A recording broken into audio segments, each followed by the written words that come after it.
Dando continuidade à nossa discussão sobre biblioteconomia social, que é um projeto do Mural Interativo do Bibliotecário, nós vamos hoje então trazer a primeira matéria, mostrando de fato, né, o que é a biblioteconomia social dentro da aplicabilidade. Na última vez nós explanamos, trouxemos a teoria. Tá, e agora o que é essa teoria, né? Enquanto ação, o que é essa teoria na hora que você vai aplicar ela?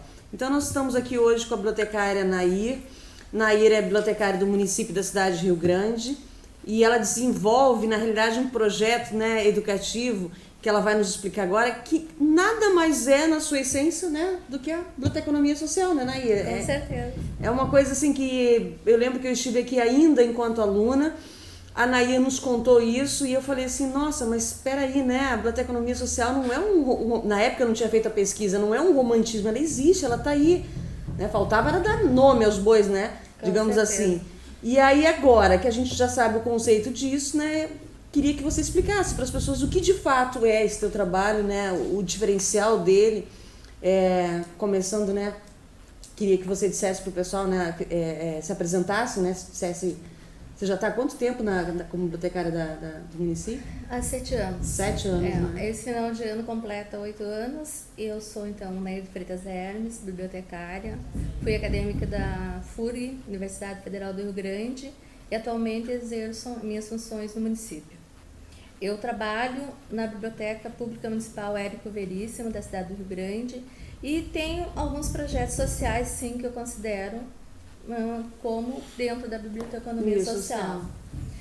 Então, eu posso citar um assim que chama muito atenção, que é a inclusão social através da leitura com adolescentes em cumprimento de medidas socioeducativas de prestação de serviço à comunidade. Ele funciona da seguinte forma: os menores são pegos em alguma atitude ilícita, alguma atividade, né, algum erro, digamos assim. Então, a juíza, como eles são menores, faz um encaminhamento para o CREAS, que acolhe esses menores. E o CREAS pediu isso em 2011, através do então assistente social José Daniel Matos da Silva, se eu não poderia abrir as portas da biblioteca para nós fazermos um trabalho diferenciado. Essa inclusão social, então, através da leitura, onde não fosse um serviço, mas fosse, sim, uma ajuda, uma inclusão realmente. E eu prontamente abri as portas e me senti orgulhosa com essa solicitação e colocar a biblioteca do município à disposição, né, desse pessoal. Um trabalho de leitura com eles. Então a gente combinou assim, Nair, em contrapartida, então a gente faz assim. Eles fazem tipo uma prestação e em contrapartida você dá um apoio para eles. Com leitura, tá? Um auxílio nas tarefas da escola também, e assim que a gente faz. Então eles chegam aqui, vêm com os pais, com o encarregado, a gente faz uma conversa, diz para eles quais são as obrigações, né? Então eles me ajudam a manter a biblioteca, ou assim, tirou o pó dos livros, isso vai além vai além. Eles arrumam, me ajudam. O que é possível eles fazer é feito, entende? Não vou dar o meu serviço técnico para eles, não, absolutamente. Sim, com certeza. Mas uma ajuda, assim, eles se sentem, tipo, participativos dentro da biblioteca. Exatamente, né? Essa é a ideia. Inclusão, esse é o termo que eu muito uso. Então, não é diferenciação, afastamento, é inclusão mesmo. Então, eu trago eles para o meu lado. Então, eles fazem o quê? Hoje eu preciso varrer a biblioteca. Eles varrem a biblioteca para mim, eu ajudo eles, tiram o pó, ou eles tiram o pó, né? Aí depois eles vão, se tiver que carregar algum livro, eles carregam. E, impreterivelmente, 1 hora a 2 horas é leitura, sim. Essa é a obrigação deles, tipo é a leitura. Uma roda de leitura. Então, assim, eu dou alguns livros específicos para eles, tratando de valores, né? De regras e de respeito. Né? Sem isso, esses 3 itens a gente não consegue trabalhar, não consegue fazer esse trabalho. Então, primeira conversa é baseada nesses 3 itens. E depois eles leem esses livros. E depois a gente continua uma leitura meio que livre. E eles fazem os seus deveres escolares aqui na biblioteca também. E tu consegue perceber alguma diferença, alguma coisa assim, daqueles menores que entraram aqui? Porque eles não devem entrar aqui do tipo assim, que legal, eu tô aqui. Deve ser uma certa resistência, né? Pelo contrário, eles entram aqui como uma punição. Eles entram revoltados, furiosos, né? Curiosa seria o termo mesmo, né? Aí a gente vai conversando, vai chegando pelos cantos, pelas beiradas, né? Vai cortando as arestas e vai chegando neles até que eles se sentem bem. Porque não existe a diferenciação, tu entende? Porque para te incluir, tu tem que tratar eles de igual para igual. Então é assim que eu me aproximo deles. Eu chego e faço uma entrevista com eles, digo, ó, que assim, não é um trabalho forçado, eu sei que tu deve ter cometido algum delito, alguma coisa, mas aqui fica fora, né? Aqui tu é igual a mim, aqui a gente vai fazer isso, vai fazer aquilo. E acaba dando certo. Eu tenho vários exemplos, vários assim. Quanto tempo em média? Que saíram, em média, 3, 4 meses. 3, 4 meses. Tá, e aí quando termina, você percebe que já não é mais aquele que entrou? Não, com certeza não. Alguns já saem direto para um trabalho. Alguns não conseguem, não terminam a medida toda. Já conseguem emprego e me pede autorização. Eu chego até a juíza, avalio eles, que a gente tem uma avaliação por escrito. Avalio o comportamento deles, pontualidade, assiduidade, respeito, e daí depende da minha avaliação, eles são liberados do trabalho para poderem trabalhar. Ou seja, a tua avaliação enquanto bibliotecária, enquanto profissional, isso vai somar na hora da juíza determinar, né? Isso, se é o fim da pena ou não. Se é o fim da pena ou não. Exatamente. E vários conseguem, graças a Deus, e já sair direitinho. Claro, não é a 100%, não vou dizer pra ti que é 100%, seria muito, lógico, né? Mas, digamos assim, em torno de 50% a 60% a gente consegue encaminhar já. 50% já é tipo assim, 1 ou 2 já seria, né? 50% já seria metade. E é isso que a gente conversar, que a gente sempre conversou, e você, do tipo, de uma biblioteconomia participativa, ou seja, você pega aquilo que você, né... Que eu aprendi lá. Exatamente, a tua técnica e aplica ela, né? Exatamente. Eu faço as duas coisas, o social e o técnico, né?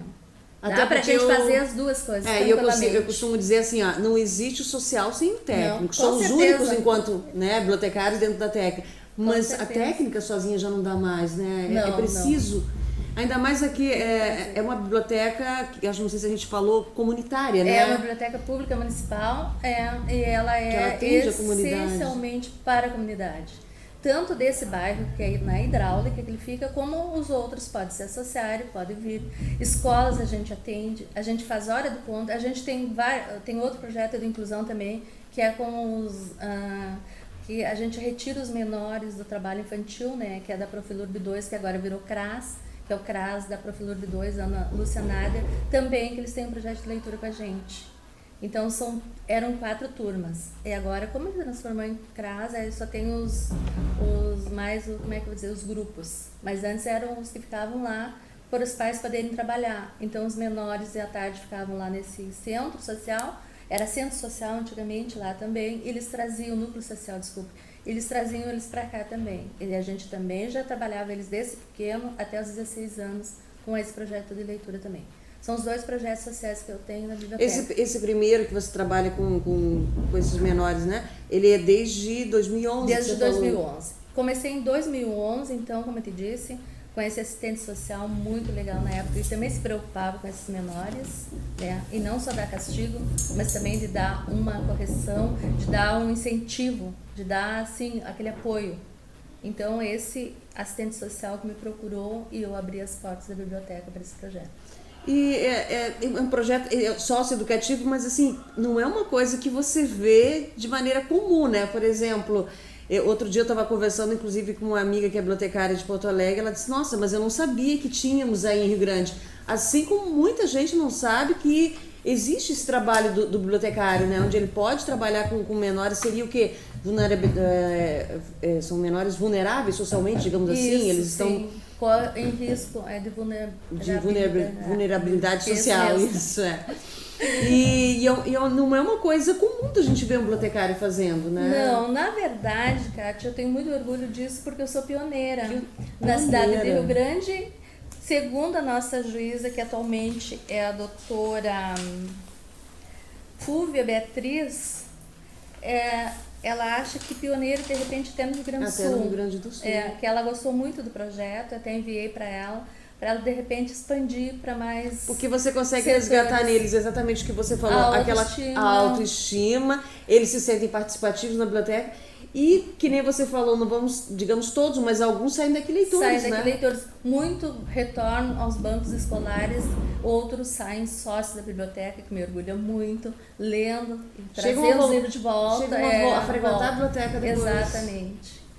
E sai assim, e eu me sinto como se dever cumprido, né? Porque consegui resgatar alguns, né? Eu acho interessante isso, né? Porque quando a gente fala assim, biblioteconomia social, gente, é isso. É quando, né, o teu fazer bibliotecário consegue somar dentro da comunidade, né? Que é que nem você falou, essas crianças entram aqui um dia, né? Nessa situação e depois voltam como leitores da biblioteca, né? De repente cruzam com você na rua e tipo assim, é saber que a gente não vai ganhar todos pelos livros, né? Pelo nosso fazer, né? Enquanto biblioteconomia, mas se a gente conseguir um ou dois, ou como você falou, né? Eu acho um número grande, 50% é um número grande, né? Tranquilo.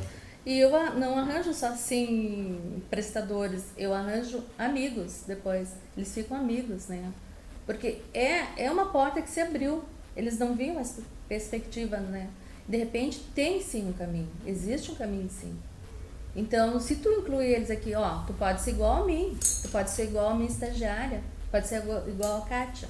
Isso para eles tem um valor enorme, tu não sabe quanto. De repente só faltava isso para eles, entende? Alguém que os entendesse, alguém que mostrasse que não existe só aquele caminho, que existe outra.